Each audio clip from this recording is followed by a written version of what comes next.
Well, hello and welcome back to Season 1 of Perplexion on Episode 6 today, and we're starting out in full diamond armor, so I went ahead and grabbed that last piece of diamond armor so that we could just have full diamond armor, and I didn't put it in the video, simply because it's kind of a grindy process, and I don't personally think it's very exciting to watch, so I went ahead and did that off camera, just so you guys didn't have to watch that, but we now have our full diamond armor, and I think the next thing we want to do actually has to do with the end, and here's why. Now, I'd actually like to head back to the end to get our elytra and some more shulker boxes because our shulker boxes are full, and for the next build projects that we're going to do, I think we're going to head over to the new area and maybe start working on it, which means if we're going to start building those trees, we're going to need an elytra to get up and down on those trees so we're not hopping down every time and having to build back up every time we fall. So I'm going to make some rockets. We've got some blocks already to bridge, and let's head back to the end and get our elytra.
I think you could say that was a pretty successful trip. We really only wanted one elytra, but we got 4. I wanted to get an extra one just as a backup, and we ended up finding 3 right next to each other, so it was super lucky. We got 43 diamonds out of it, so even better. And we have 2 stacks and 18, which gives us a stack in 9 shulker boxes that we can make, which should be enough for the rest of the season, hopefully. So we probably shouldn't even need to go back to the end for like end city hunting, unless we wanted to make like an enderman farm, which we probably will make, but that's a later thing. Otherwise, we should be done in the end, thankfully, because that place is a desolate wasteland that I just don't like being in. Now the only issue is you can see how fast this is running low on durability, which means we need to go get mending and a breaking, which means villagers. So I guess it's a good thing we have a villager breeder.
Okay, and now that we have that mending, it's time to put it on all of our armor. But before we do that, I want to check to make sure we don't have any mending like this. We can already combine these, so we don't have to actually go buy those books from that villager. We also have some extra stuff in here, so it looks like we've got mending there. We'll just keep those. And that looks like all of our mending stuff, other than maybe these. And then the other thing I want to do is our shovels are the only thing, and this axe actually, that need efficiency 5, because these are both efficiency 4 and so is the axe. Our pickaxes are max, but I need to make sure that we've got our shovels and everything up to efficiency 5. So we're going to just grab like this, efficiency 4, that finishes off that shovel. This one has mending, we could just throw that on there. And probably just combine that one with that, and then we should have a perfect shovel. We'll have to buy mending for this one. We'll want mending on these. There was actually a sword in here. Here we go. That has mending. We can throw that on there. We have some armor, so we're just gonna go down to the not the grinder, but the villagers right over here, which will eventually make a spot for. I just haven't figured out what I want to do with them yet. But yeah, we'll head over there. We're gonna need to grab some of the bamboo so we can make sticks, so we can get some emeralds, and then we'll buy a bunch of mending books so that we can upgrade all of our armor. And then yeah, let's try and find a spot for that creeper farm. I haven't figured it out yet, so we gotta find a spot for it, figure out which design we want to do, and then gather all the materials for it. So let's head over to the villagers.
Alrighty, we got mending for most of our stuff, literally just everything but this spider sword, which I don't care too much about, at least not right now.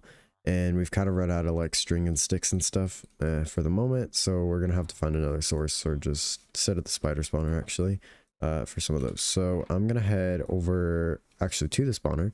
I'm gonna head over there right now so that we can use the anvil down there. Maybe we'll grab an extra one, or we'll just make one really quick from the iron farm. And we'll head down there and start combining all of these different things with the mending so that we can upgrade all of our tools. And we should have max tools at that point, other than just, well, not having it netherite. So it'll have max enchants, other than like swift sneak, and there's a couple boot enchantments that we don't have, like soul speed. So I think that's everything for mending right now. And then we can head over and find out what we're going to do with this gunpowder situation.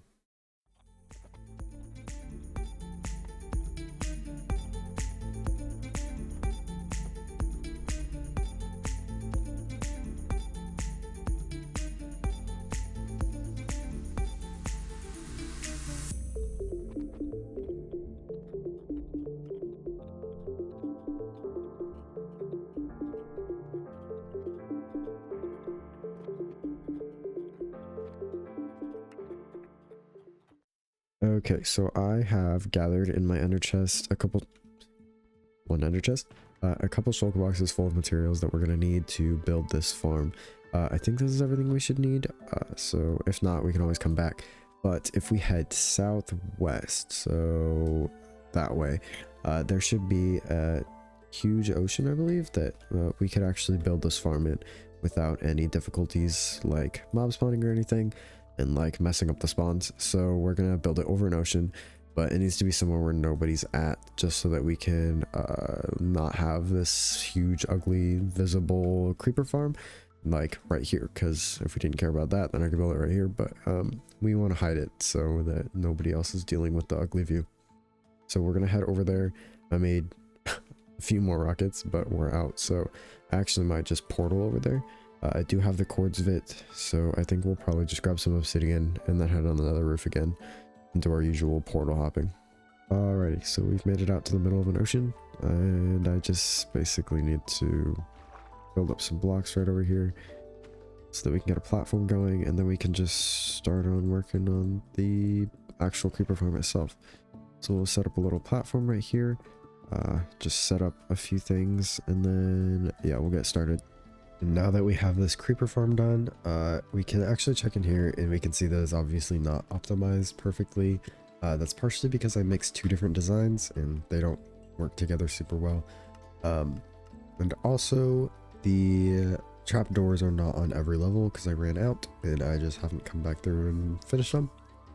But we have an AFK platform up here with a little bit of sugarcane, so that when we're AFKing we can get a little bit of sugarcane while we're waiting for this creeper farm to gather us a bunch of this gunpowder so that we can make these rockets, which is the whole reason we made this thing. So now that we have these rockets, I want to switch gears a little bit and head over to the new base area and start working over there.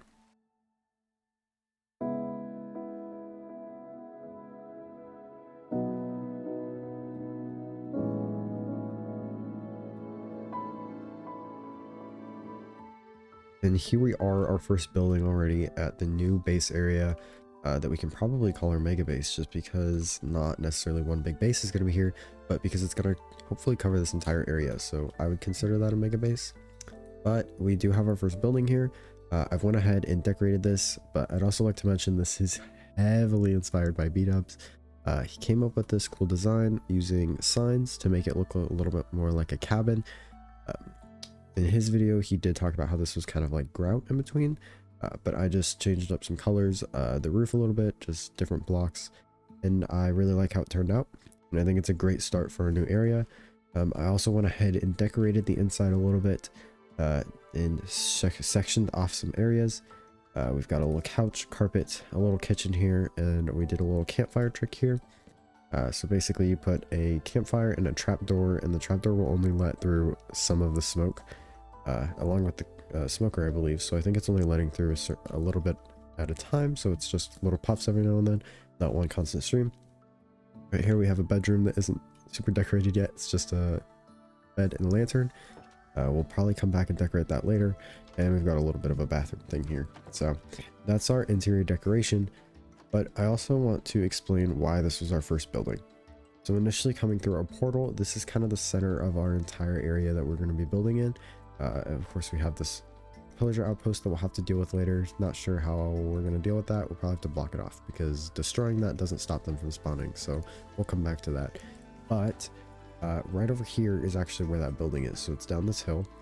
And in terms of positioning and why I decided there, I did fly off this direction, or just any random direction. And my thought process was kind of, I don't really want my storage area. So this is actually our storage area. I'll show you a little bit more about that. But I thought that the first building we should make is storage, so that we can get things situated out here and we don't have to run back and forth through the portal just to get materials. So I didn't want to have the storage area on one far side of the mega base, because then if we're working on a project on the other side, we have to fly all the way over here. So having this storage area kind of centralized I think will be super helpful later on. Now, why I positioned it off to there, these mountains, of course, or these hills, we did say we wanted a custom terraform, so I didn't want to put it somewhere where it's going to be completely redone in terraform. and I thought that would make it just more difficult for me. But why I placed it there, I kind of flew over and I thought, what's going to be the most natural for me to come down and get materials? And I was thinking down in this little like valley kind of thing. I thought it felt a little more natural to fly down here, centralized for our storage area. Now down this, I have cleared out a huge area down here, which seems a little exaggerated right now.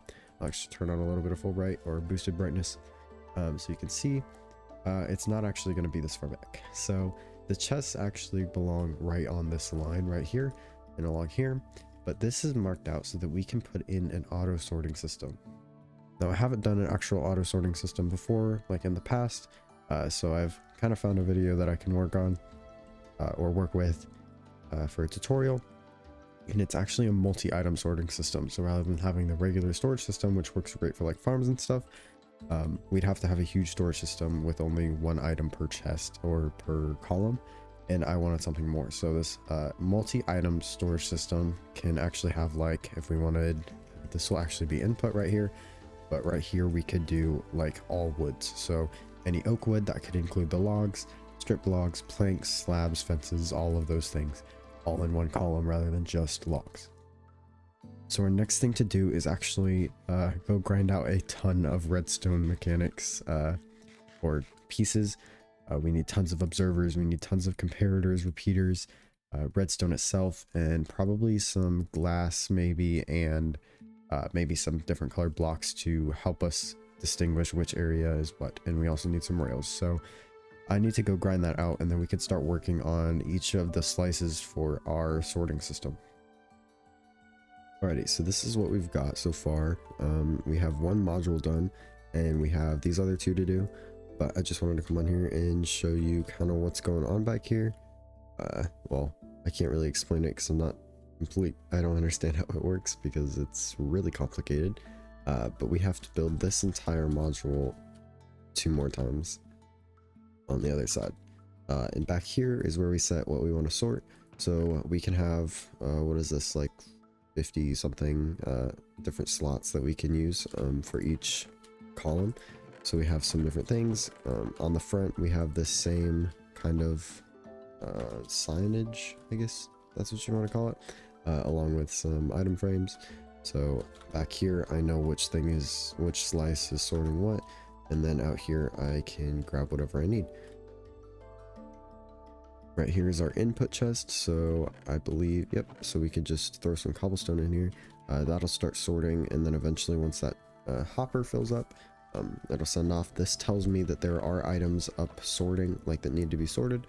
And then the rest of this will come around, it'll sort through, the minecart will go around, it'll sort into these, and eventually we'll see all this cobblestone in here. And when that comes in, this light will turn on, like that. Just like that, and now we have the cobblestone coming in. So we just need to do this 2 more times, and then we'll have our sorting system done. We just have to sort everything and get everything down here, and then we can start moving in, and then we can work on a little bit more of this new base area.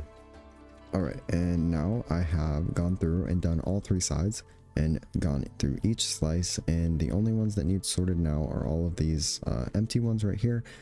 And I think the way I'm going to finish doing this is actually just going to get our stuff and transporting it over here, and anything that isn't already categorized here, we're going to throw it into new slices right here. This last slice is anything that isn't already in the sorter, or it's an unstackable, like this bundle right here. So we're going to use these empty shulkers and start transporting items, making trips back and forth, and we can fill in all these things and we can have our sorter done. Now I'm actually flying over to this portal over here, and if you remember, this goes to the stronghold so we can get to the end. And I wanted to show you guys something, a little project that we started on stream, but I finished it off stream, and here we are. So we built a little bit of an Enderman farm. Now it looks like trash. So I came up with a design on a creative world, and I gathered some materials that we have right here. We have quite a few. Let's place these down super quick along this one. These 4 are filled, well, 4 of them are filled with gravel, 4 are filled with sand. And we have a bunch of bones here for white dye. Now, what this is going to give us is a ton of white concrete, and that's exactly what we need in order to build the thing that I designed. So let's hop over to that creative world and kind of take a look at it. All right, we're here in our creative world, and this is what I came up with. So I looked up like a sketch drawing of some kind of spaceship. Kind of looks like this, and then I kind of just winged it from there. But this does include a lot of sea lanterns, which might mean a guardian farm, so this might not be a one episode kind of thing. But this gives you guys an idea of what we'll be working on, and we'll probably do most of this on stream actually. So just to show you guys, it has the same kind of platform that's actually in the world right now. A bunch of endermen, the endermite, there's some stuck enderman over here that we'll have to deal with later. Just they can't see the endermite, so we might have to tweak some things. But we can see how fast they're kind of flowing out the bottom right here. If we back up, we can start to see them fall through the glass. Maybe. Gotta get a little closer. This is actually where we stand in the world. Here we go. And here come all the endermen. So there's plenty of endermen. We could probably leave it. Just to give you some design choices that I made, or I guess explain them. It looked kind of just like this weird flat thing, so I added these little wings. It doesn't really make sense, but I added it because it needed something. We added lights on the side, and these right here are little turrets, just to add some more to the build. And then right here, this is supposed to look like a little dropout area. There's supposed to be doors that fall through, so we might tweak that. Possibly something we do on stream. But yeah, you can see why we need so much white concrete, and we'll probably need a wool farm too, because this is a lot of carpet to stop them from spawning and teleporting up there. But yeah, so this looks better in my opinion than the really ugly cobblestone tower that we have right now. So we're gonna gather materials and start working on this, but it's not gonna be done this episode, so kind of wanted to just give an idea of what we're gonna be doing kind of in the background. I probably won't put most of this in a video. It'll probably just be the finished product. This is kind of a stream project, but yeah, I think that's where we're gonna leave this episode though. So I hope you guys did enjoy, and if you want to catch us working on that end project, it'll probably be on stream. So my Twitch is in the description. I just started streaming. I've been streaming a little bit more. I'll probably be live sometime this week. But with that, I'll see you guys in the next episode, and maybe we'll start working on a little bit more of our forest.